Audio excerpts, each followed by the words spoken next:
আসসালামু আলাইকুম রহমতুল্লাহ বরকাতু। আজকে আমরা চলে আসলাম কাতারের আলখোরের একটা সবজি মার্কেটে। এই সবজি মার্কেটটা শীতের সিজনে জমজমাট ছিল, কিন্তু গরম আসার পর থেকে আস্তে আস্তে কমতে কমতে একবারে শেষের পর্যায়ে।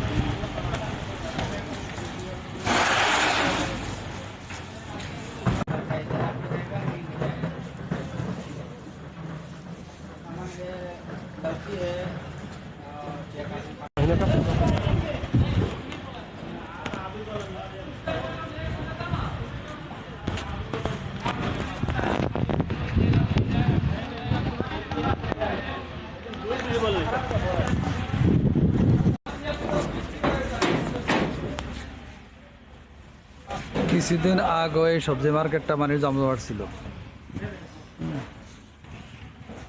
কিন্তু এখন গরমের কারণে সবজি আর আসে না।